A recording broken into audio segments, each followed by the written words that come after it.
This is the Norfolk Southern Railroad Swing Bridge, which is a dead girder swing bridge built in 1940. Crosses the Pocomoke River, located in Pocomoke City, Maryland. And this bridge is probably abandoned. So, and it's I believe it's a single track railroad swing bridge, right? So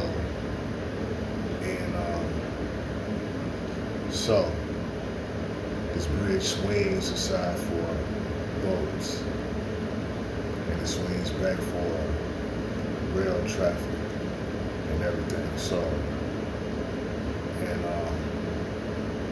that's what's taking place, right? So, and this is located in Pocomoke City, Maryland.